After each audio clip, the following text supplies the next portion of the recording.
All right, welcome everybody. My name is Michelle Niehaus. I'm the program administrator for Deaf and Hard of Hearing Services at the Kentucky Department for Behavioral Health, Developmental, and Intellectual Disabilities. And with me today is our program coordinator, Anthony Atkins. Anthony, would you like to introduce yourself? Hi, everyone. My name is Anthony Adkins, and I'm the program coordinator for the Department of Behavioral Health and Developmental for Intellectual Disabilities. One of the topics that is really important as we think about mental health is the interface between criminal justice and mental health services. Unfortunately, a lot of people end up in our jail and prison system rather than in treatment services. And a couple months ago, somebody introduced me to an amazing woman, Savannah Sublett. Savannah actually has done research around the interactions between the deaf community, the police, and the police. And we wanted to highlight the important research that she is doing. So I'm going to let Savannah take it away in just a second. And joining us is Macklin Hamilton, who was key in doing the research as well. Welcome, Anita. All right, we are going to go ahead and have everyone keep their cameras off and their mics muted until we get to the question and answer period. And I'm going to go ahead and turn my camera and mic off and let you take it away, Savannah. Please introduce yourself and Macklin with as much more as you want. All right, I'm so glad to have you here today. And should I turn my camera off too? Nope, you should continue. Okay. There you go. Okay, awesome. Well, welcome everyone. Thank you for everyone who's come to listen to me. I gave my dissertation back in the summer of 2022. And so I'm excited to share this. It was a lifelong, almost research project, it seems. So my name is Savannah Sublett. I graduated from EKU with a master's in criminology in 2022. And currently I work for the Cabinet of Health and Family Services in the Department of Data Analytics. And my official job is to help the director of Connect Resources. It's a new program. And so I've brought along all my, life history and my experiences, I think, into the job. And so I really enjoy it. And so today I'm going to talk about my research, and I hope you all have some good questions, maybe learn something, and let's jump in.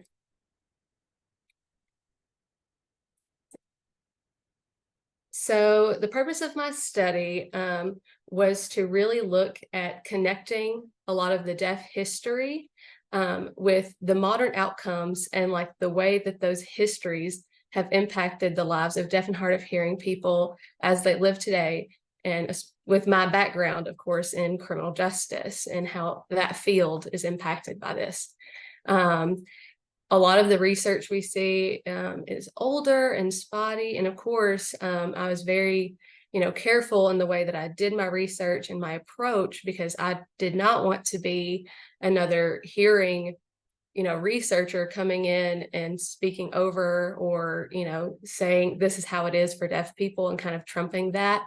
So I used a lot of research done by deaf criminologists and deaf academics, did a lot of ethical research building up to my study. And I, of course, then used a lot of deaf history research to trace the roots of autism throughout history and how that relates to police misconduct today. And of course, I tried to keep my research completely deaf focused, and I'll talk more about that in the methods section, where I go over how I produced my research and found my participants. So the first thing I always like to start with is the quote that I used to start my whole thesis. And it says this: it's by Harlan Lane, "When the Mind Hears. Any activity that classes the deaf as a defective member of the English-speaking community and misses the essential social and linguistic character of the deaf minority is liable to harm the very people that it aims to help. And I think that's very poignant, and that's kind of what really led this research forward. Is we need to look at all the ways that the hearing majority have stepped in and over the needs of deaf people, sometimes in good faith, to try and improve their lives, but unintentionally, without that deaf voice and deaf perspective, of course, then it led to more negative outcomes than the people would have ever expected. So let's move forward. I always like to start off with explaining two different models of how deafness is viewed. There's the medical model, which is very common, and then the cultural model, which a lot of deaf academics promote. And so the medical model comes from this understanding of deafness as something to be fixed. There needs to be an intervention. There needs to be a strive to make them more hearing-like, versus this cultural model, like I said, promoted by a lot of like deaf academics, who say deafness is simply a part of human variation, and that the barriers that are put in place are by society. Like, they're not put in place because of their inability to hear. It's the social barriers.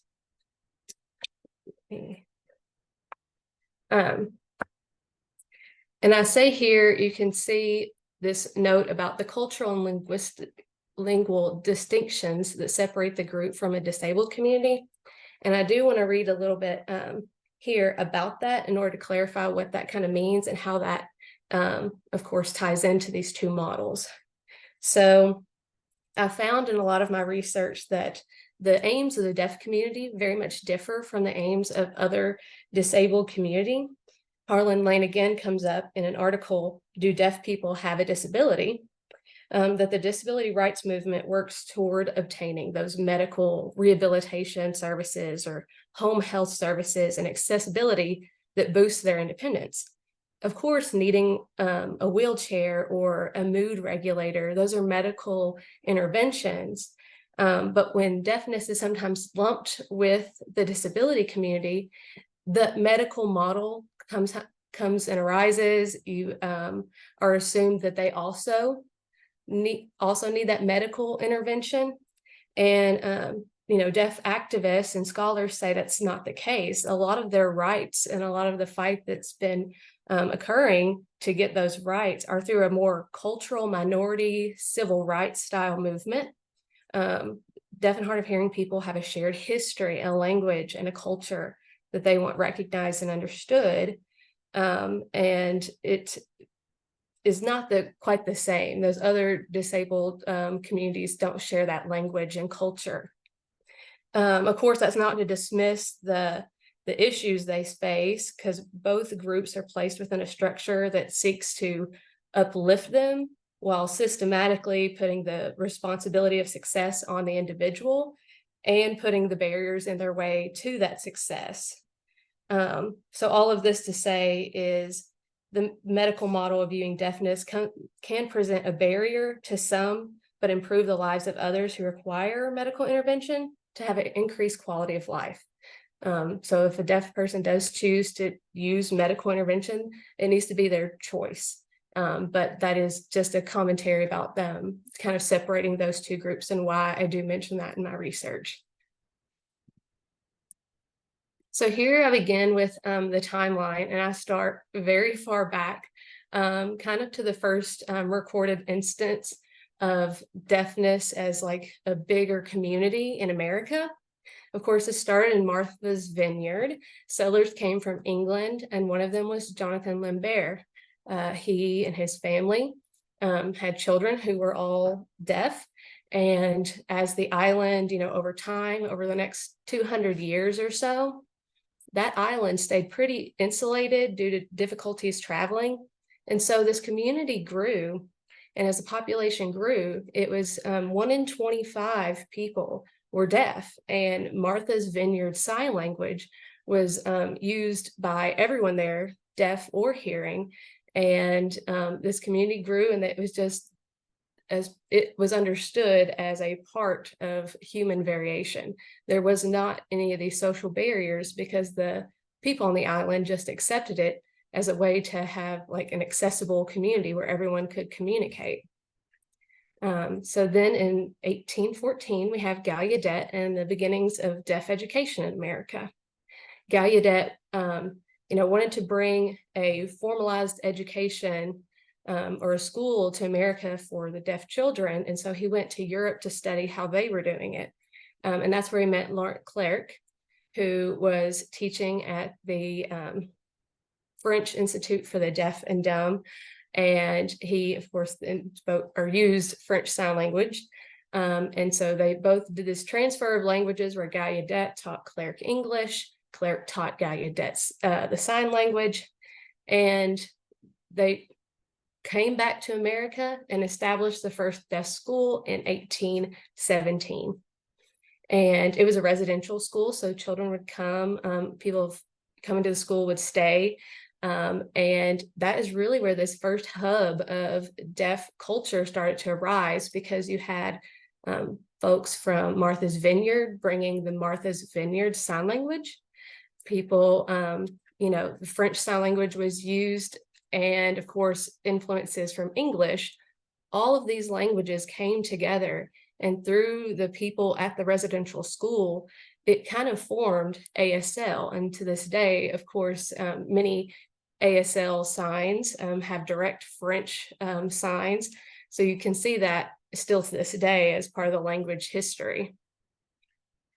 And that's kind of how the schooling for the deaf started. It would, a residential school would be set up in Kentucky. If you're familiar with Danville, the Kentucky School for the Deaf, it was residential. And so that mirrors kind of that start. And these hubs of culture in America popped up. We had the deaf clubs, and deaf people would find friends, see mentors of older deaf adults in these spots. And they, started building the community really, and some of those cultural aspects we still see today in the deaf and hard of hearing community. And then in the mid 1800s, oralism in America began. And this is a manual method of speech where the deaf and hard of hearing person was forced to use their voice. And again, this was for the purpose of making them normal, quote unquote, and more like the hearing people. So, yeah.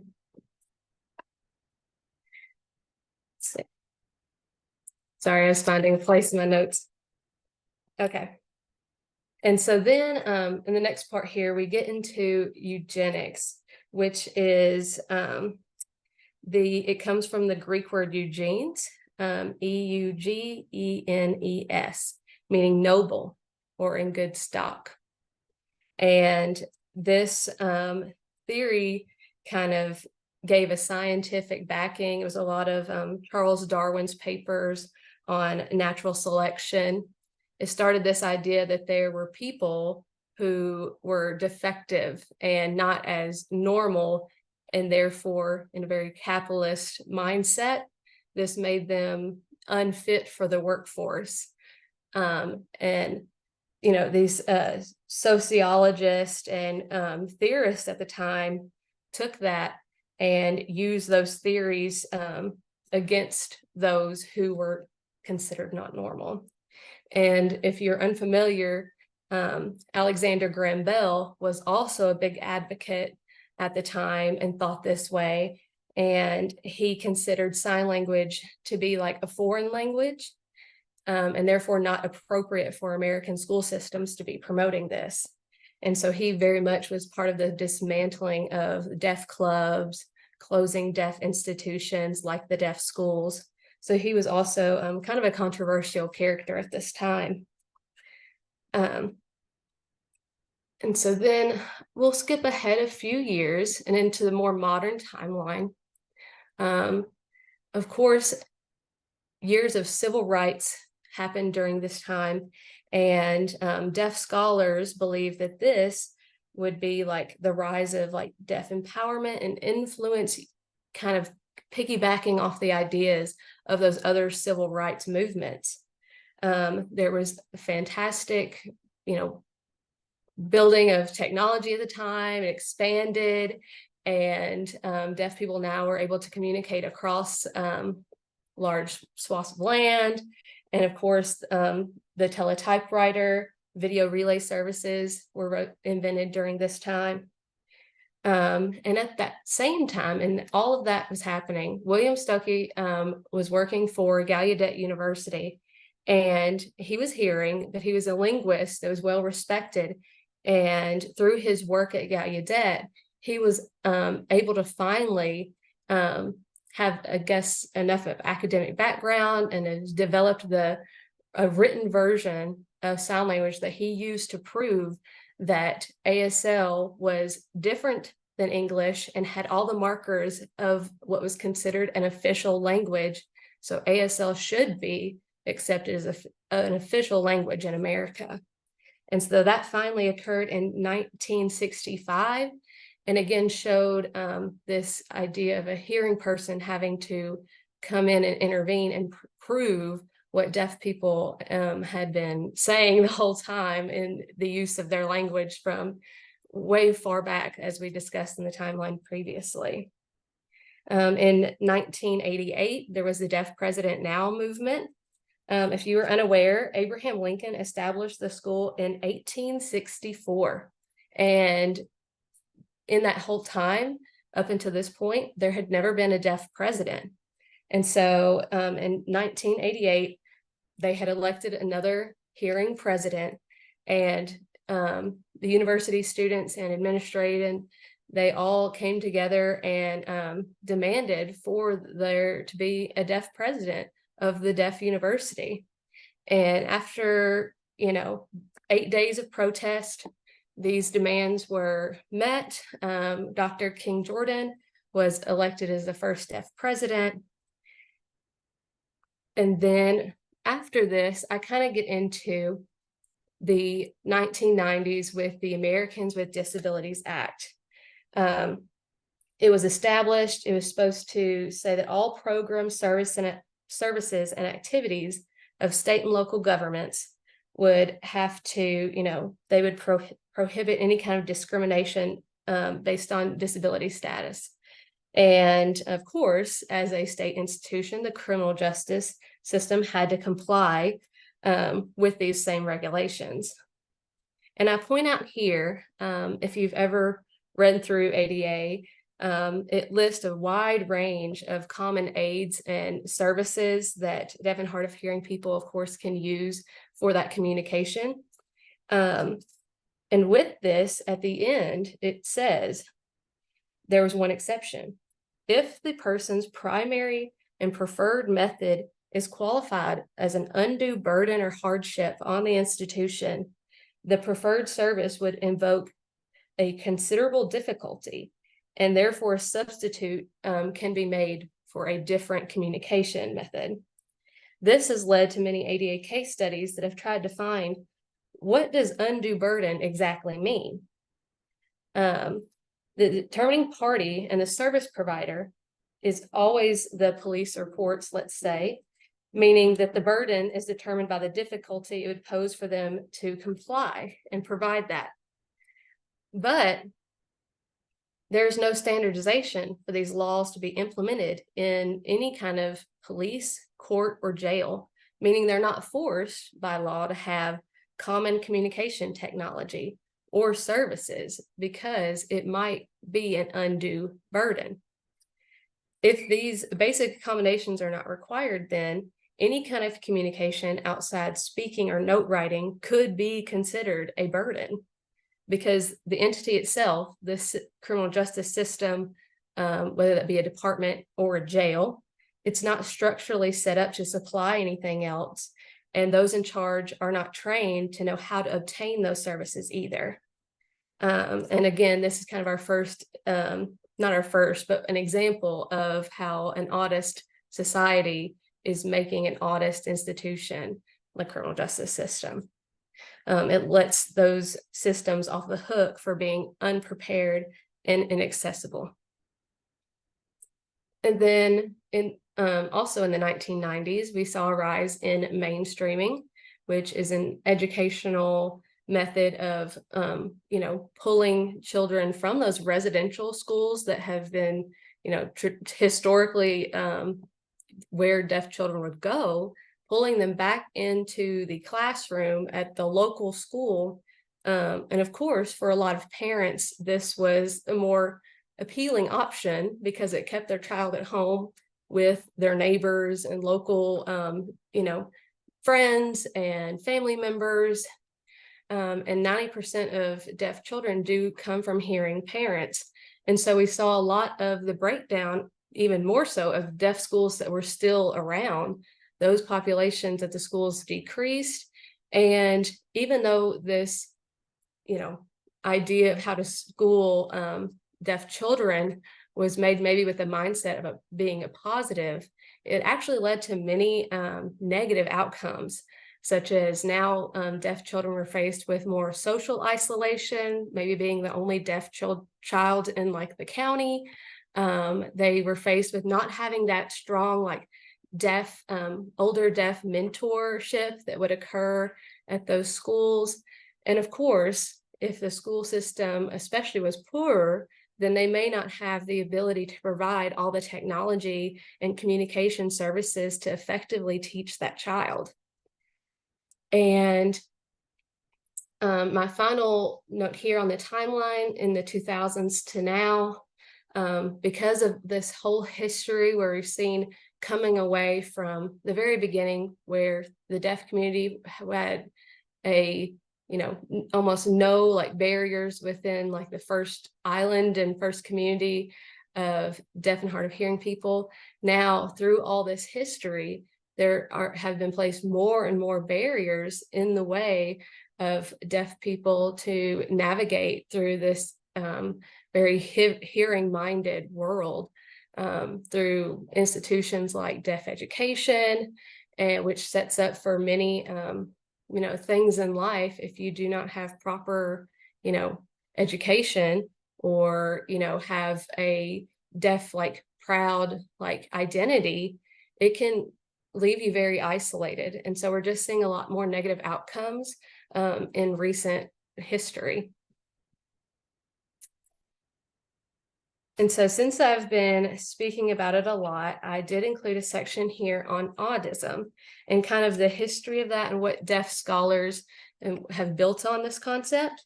So it was coined by Thomas Humphreys in 1975. He knew there had to be a word for the discrimination that deaf and hard of hearing people faced. And so he coined this kind of, again, alongside the civil rights movement and the focus on racism. And so he coined the word, get here. And so I have three, he focused more on the individual level, either hearing people believing deaf people as lesser because of their ability to communicate through, speech. But also, deaf people can have internal autism where they believe they're less because they, don't have those hearing-like abilities, or where deaf people had judged others for not being more hearing-like. So that's where he kind of focused. But scholars, of course, have expanded on this, where we talk about institutional autism, which is Harlan Lane, again, was the researcher that kind of brought this and wrote about this. He criticized specifically higher academia and pointed to the grants and the funds that are supplied to audiologists and doctors. And then these funds and the jobs that come from publishing that kind of research, they come from either an audist government or an academic institution that pays for that specific kind of research. That data then confirms their policies or the medical interventions that they deem as necessary. And so it really forms this echo chamber of people who are confirming, really leaving no voice for the deaf people and their knowledge and perspective. all of these, of course, tend to focus again on the medical model of having to fix the person and their hearing. And it's $1 million industry. And we even get some of this through social media, like those Facebook posts where you see a toddler or baby that had just gotten their cochlears, and the mom says, "I love you," for the first time, and the baby recognizes it. And people think that's inspiring, that they're, hearing, but that does not, of course, translate to a first grader that's at the first grade level if they're not giving access and full access to communication during that time. If the parents, of course, believe that the hearing aid or the cochlear, will fix them and they're basically hearing now, and that's not the case, not for every person. And it really goes into the next one here with the metaphysical autism, where we talk about, like, why do we value that? Why do those videos go viral of the mom saying, "I love you"? Why do we focus on the hearing so much? And Dirksen Bauman, he proposed metaphysical autism, and it's as the driving force between that individual and the institutional autism. And this was back in 2004. And he said that, we look at humans as an advanced species because we do have this language, but instead of keeping it tied to any kind of language where communication is occurring, we have focused in on language, meaning only speech, as a tie to your own humanity. And this kind of relates back even to the history where we saw where, in Germany, deaf people were labeled as useless eaters. Because of this, they were like othered, put aside, because their humanity was in question.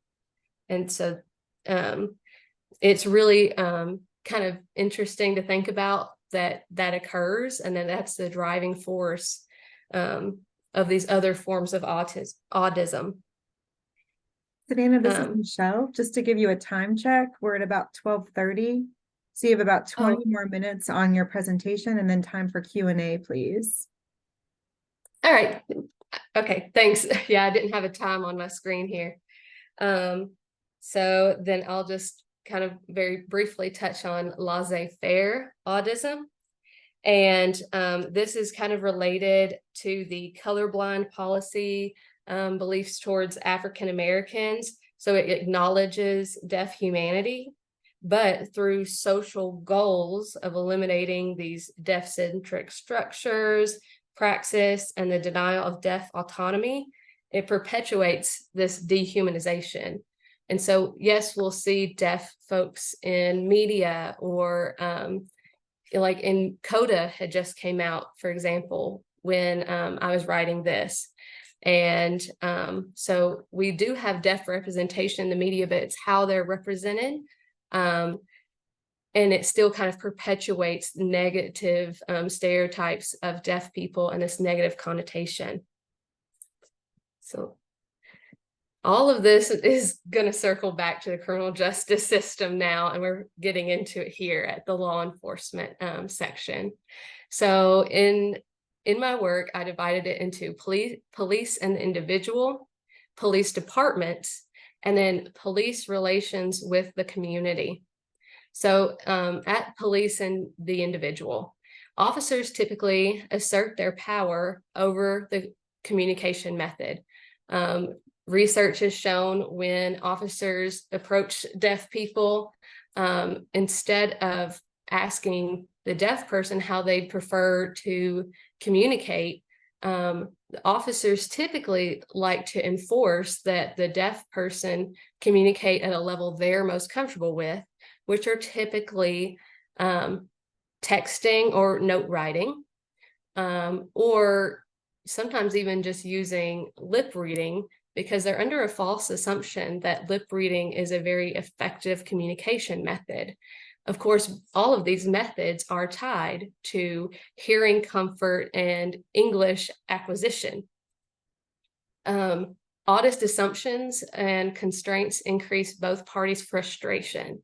So what I mean by that is when police are, when they do enforce those communication methods, they assume that ASL and English are the same and that the deaf person should be able to communicate.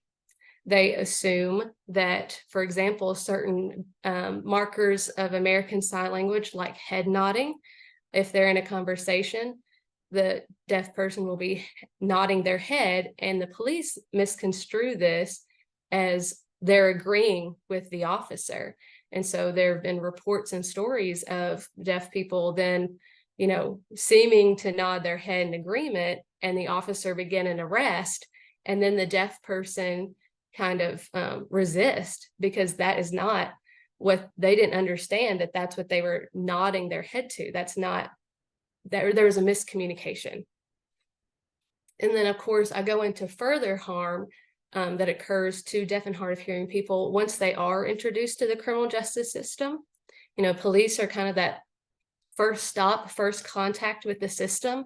But of course, if you are arrested, have to go through the courts, and then are placed in incarceration in any form, you're going to hit barriers and communication issues throughout that can lead to trauma, can lead to lost wages. And stories like from past research could be like, there was a study done where she found that 20 to 50% of deaf and hard of hearing inmates that she was studying, they went through the whole process of, courts and then into correctional facility, and at some point had their rights violated, either because there was not an interpreter in the courtroom or one provided. There was not any phone calls they were able to make during jail or during the court and incarceration through any process of that, because those kind of phone services for deaf individuals are not provided. And of course, then in incarceration, if you're deaf, most of those facilities are run on intercom. Most of those facilities, you have a target, because that if you're deaf and you can't hear people maybe coming up behind you, you're really in physical danger as well, and that has occurred. But of course, I don't want to totally focus or blame the police as an individual and that police officer in specific, because they are trained by a department. And if that department doesn't ensure that their officers are trained and have deaf specific policies in place, how would the officer know what's the most appropriate action to do? Of course, we can hope that they would learn on their own, but typically they go in with the information that they're giving at an academy, and then further training at the department level. And of course, this all hinders not only the police's ability to have true justice occur and their police work, but you see heavy public backlash if there is ever an incident where a deaf person is harmed, ADA, an ADA case comes against a police department, or in the worst case scenario, if a deaf person is killed by police brutality, these trials can be lengthy and expensive. And unfortunately, it's more expensive, but more often found to occur that the police departments will accept the charges or go through and pay for a lengthy trial process, rather than doing preventative work and putting the money in to provide their facilities with proper communication aids, proper training, and all of the preventative methods that could have, prevented an officer or a deaf person from ever experiencing any of the frustrations and injury in the first place. And then finally, of course, all this ties back into how the police and the deaf community, those two communities relate to each other. If, the deaf community is one of the pillars of that is this inclusivity of connectivity. You, tell stories and you inform others as you learn information. And of course, we see in research and even in my own study that if a incident happens with a cop that's a negative, other deaf people in the community are going to know. And they're going to, of course, have this more wary attitude when coming into contact with a police officer. And likewise, the police, if they have what they deem as a negative experience with a deaf person who, maybe they take the deaf person refusing to write notes because they're not comfortable, they may take that as the deaf people are ornery and hard to work with or just annoying. And so it's two communities at odds. And really, when you have really harsh deaf, these police brutality cases against deaf and hard of hearing people, it really, of course, then just aids in that fear and misunderstanding that both communities have. And so here's where I kind of begin talking about my study that I was able to do. I had deaf subjects, I had 7 volunteers. And again, to make sure that my study was accessible, I not only made a paper flyer, which was in English, but I also created, with the help of Macklin, a video version of the flyer that kind of did the same information and was distributed on Facebook and YouTube. And this generated 7 volunteers. And the police subjects, I was able to contact the department in some way, and they took my link and dispersed it throughout to their other officers. It was just on a Google form. I ended up having 62 police officers, with Lexington PD being the largest represented department. Those other departments are Berea Police Department, Richmond Police Department, and Danville Police Department. And I picked those for a purpose. Lexington, of course, being a big city. I picked Berea being a representative of a small city. Richmond has the EKU Sign Language Department. And then, of course, Danville having the Kentucky School for the Deaf. I figured that would be a good representation, as those officers may have had more interactions with the deaf and hard of hearing community. So I wanted to be sure to get their perspective. So here's some of my major findings. Over half of the police respondents weren't aware of any deaf specific policies in their policies and procedures that all police departments have. But the one thing I found interesting was the only one department that you were able to find their exact policy and procedures was Lexington PD. The other ones you cannot find online. So it really does point out the irony of the police, very as a trend, wanted the deaf and hard of hearing people to know what to do, come prepared to speak with law enforcement if they're stopped or in an emergency situation. And one officer even mentioned having a plan, a communication plan in place when, and this is again putting the onus of responsibility of one's own safety and communication on the deaf person rather than on the officers themselves. And if they want the deaf people to have this plan or be prepared, how can they do so if they don't know what the officer is being trained to do with their own policies and procedures? So at least in Lexington, you can look and see like what the police are supposed to do based on their policies because it's available online. And I think having that more transparency would help the two communities know. There's a large disparity in ADA knowledge, even though they, as a state agency, are required by ADA to have those communication aids. Many didn't know how ADA impacted the department, didn't even know how it impacted their own police work. Yet despite this, I saw really high levels of police self-efficacy when dealing with deaf and hard of hearing interactions during their work. And self-efficacy, of course, means their belief in their own ability to be able to do their job, I guess, in this case. And I do want to have a small story as an example of this. Many officers stated they would do whatever they could. That was a very common response, would communicate in whatever way was needed. And this quote comes from a Lexington police officer. It says, "I think I'd be able to figure it out, more likely just communicating and writing." This same officer answered that he did not know ADA, how it impacted police, if his department had deaf and hard of hearing specific policies, and still rated himself a 4 out of 5.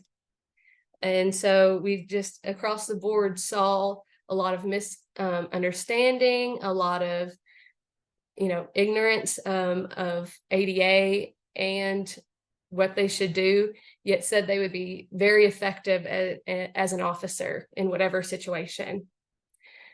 With the deaf volunteers, they gave many examples of this not being the case.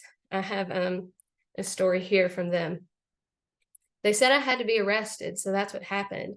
Thankfully, they handcuffed me in front. I knew I was supposed to have one phone call, but they didn't offer this. They did not request an interpreter either. I spent the night in jail and went to court the next day where they tried proceeding without an interpreter. Another person backed me up when I refused to proceed, and I had to stay overnight again. This experience, they said, led to them feeling anxious and scared now around police. And even though the officers did know the practice of handcuffing someone in front, they denied them the use of their hands to communicate. And even when trying to use a communication card, the police weren't aware of what this was or how it was to be used. And so, all of this sounds like just the worst. However, there's something positive. Both communities said and advocated education has to be where it starts. Communication has to be where it starts, as it often is. Police and community members, they both suggested a deaf liaison as an example, a third-party individual who would advocate for the deaf individuals as they were brought into the criminal justice system, but also would teach the officers appropriate handling of deaf and hard of hearing individuals, like handcuffing in front so they can still use their hands for sign language, kind of explaining ADA and being that third-party knowledgeable person to help both communities. A lot of the deaf volunteers suggested that the police come and to speak to like deaf groups, hang out at deaf meetings and get to know the community so that they can learn from the people that they're trained and given the authority to protect. They need to learn from the community themselves what needs to occur or what they would need to know if they experience a deaf person, whether that be through a routine traffic stop or in a more tense situation like an actual emergency. So I do briefly want to say, of course, I did this study in the middle of the COVID-19. I did this during 2020. I was very pointed to look at how previous research exploited the deaf experience and deaf participations in research and tried to make this as accessible and really let their story shine through, whether that be the deaf academics research in the beginning. And of course, then my deaf volunteers let their, answers to my questions really build out the later half of my work. I did experience a little bit of pushback from some of the police departments. So of course, this is just a master's level thesis. And so if I had the ability and COVID wasn't happening, of course, I would love to have a more rigorous ability to go into the police departments and make sure that officers are filling out the form, and we have a good representation from each. Like I said, it was kind of unequal just due to everything that was happening at the time and my own ability as a master's student. And here are some final thoughts. Autism, as we've looked, is expressed throughout society due to the actions of the hearing majority throughout history. Some of it, of course, was in maybe good faith to try to improve the lives, but without that deaf perspective, of course, it has led to the exact opposite, and actually a lot of negative outcomes for certain people in the deaf community. Police engage, as an individual with autist beliefs, but also are a figure of an autist institution that is the criminal justice system. And this leads to harm because police mentality and action is the first step of getting into the criminal justice system. So when they come in contact with someone and they have certain beliefs towards them, it might cause, that person to then get swept up in the system that is continually going to put barriers and possibly violate their rights in some of the worst cases. But if my research and some of the past research is anything to go by, there is some positive and responses to community-based solutions. A lot of community-based or community policing seems to be on the rise, as the criminal justice research has shown in the past 20 years that the police, if they're not capable of connecting with the communities that they're tasked with serving, it leads to a lot of hostility, whether it's a deaf and hard of hearing community or any kind of community that the police are detached from, yet they're forced to serve them. There's going to be some disconnect in between these two communities. So, of course, a lot of the police suggested departmental level training so they're more aware, and, asked to learn more about the deaf community. If there's no policies, of course, in place, then that needs to change. And of course, these policies in criminal justice departments would need to have a deaf person or deaf community have a say in forming those policies in order to not only comply with ADA, but to also keep the community in mind and have this community awareness of what those policies and procedures are, so both parties feel safer during interactions. And again, this kind of continues with community collaboration, have organized meetings for members of these communities to meet and talk. And I kind of want to leave you with this idea of, autism, it's kind of the overarching, it's the driver of all of this that we've talked about. And it takes a radical shift. It's going to take a lot to change because it is so entrenched in so much of our history and in our institutions. The hearing population just has to be willing to do so. And I think that is it. And so I hope I didn't take up too much time. We still have plenty of time for discussions and questions. Thank you so much, Savannah. I think you've given us a lot to think about, and I really appreciated how you laid out the history and drew that through line with autism, because I think a lot of hearing people don't know the history and they don't know the damage that's been done over time and what that looks like now. So we want to sometimes jump into solutions and we want to be helpful, and hearing people often want to be helpful, but we don't realize everything that's happened before. So I would, if you want to stop sharing, I would welcome folks to turn on their cameras if they have questions. Or if you don't want to turn on your camera, you can also put it in the chat and I will monitor the chat. But you gave us some great ideas of what needs to happen moving forward. I was particularly taken by the idea that only the Lexington department could actually find their language policy online. That's certainly a place where we could start by trying to think about that, but also thinking about who's responsible.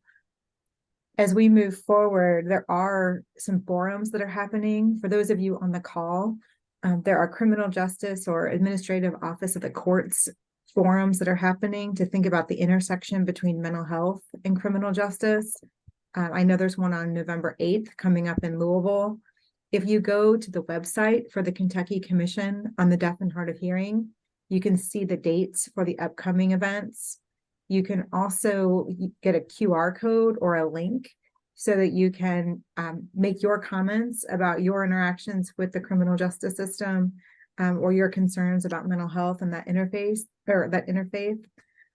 Those are great opportunities to further the deaf voice or the voice of people with hearing loss, to make sure that that is being considered as the court system moves forward in their planning.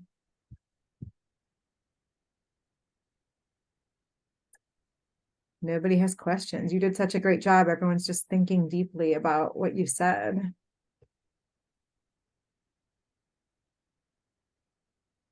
We're hoping to use these lunch and learn forums as a way to elevate topics and elevate conversations. So if you have topics you would like to see in 2024, please let us know. In December, we will not have a lunch and learn, but we are going to have an 1.5-hour workshop with the Hearing Loss Association of America. And with that, we are focusing on communication access in healthcare and teaching providers how to create communication access plans. So please email me if you're interested in getting that registration information. And I think Savannah may be having technical difficulties with her mic right now. Do you want to try to talk for a second? Nope. It worked all the way up until the very end. So Dr. Crystal Scoresby from University of Kentucky is asking in the chat, and you can answer in the chat since your mic's not working. Thank you for sharing your research. What are your next steps in your scholarship? And while you type that, Heather Lewis, I think from EKU, is saying, good to see you, Savannah.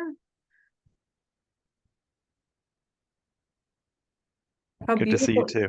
How beautiful is it to see a person who has a degree in criminal justice signing on this call?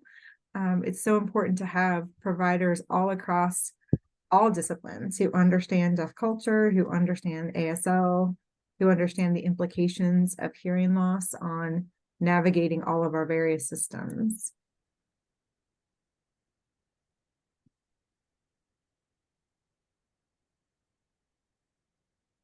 Also, Savannah has the coolest glasses I've seen in a long time.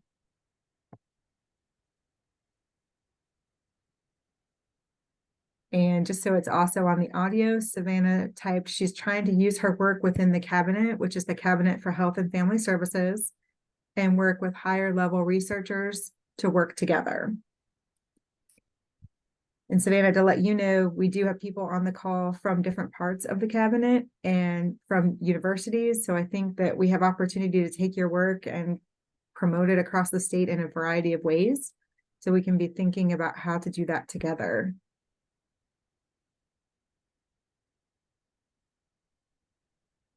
And she's also working at EKU already as a professor and teacher.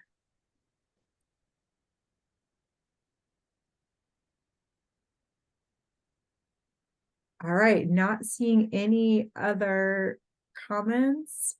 Savannah, do you have any final thoughts that you can put in chat for us? I'm so grateful your mic worked right up until the end.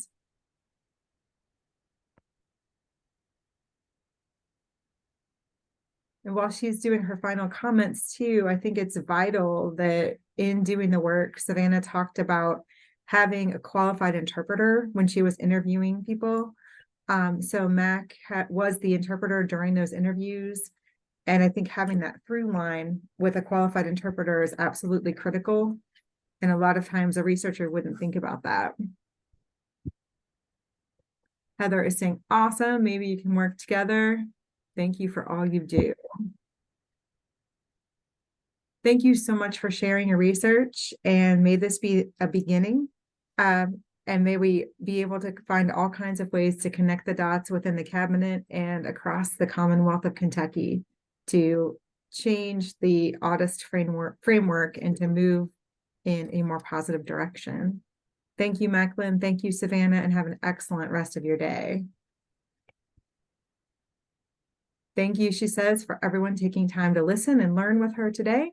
I've been connected to the deaf community for a lot of my life, so I thank you for allowing me to share the community story.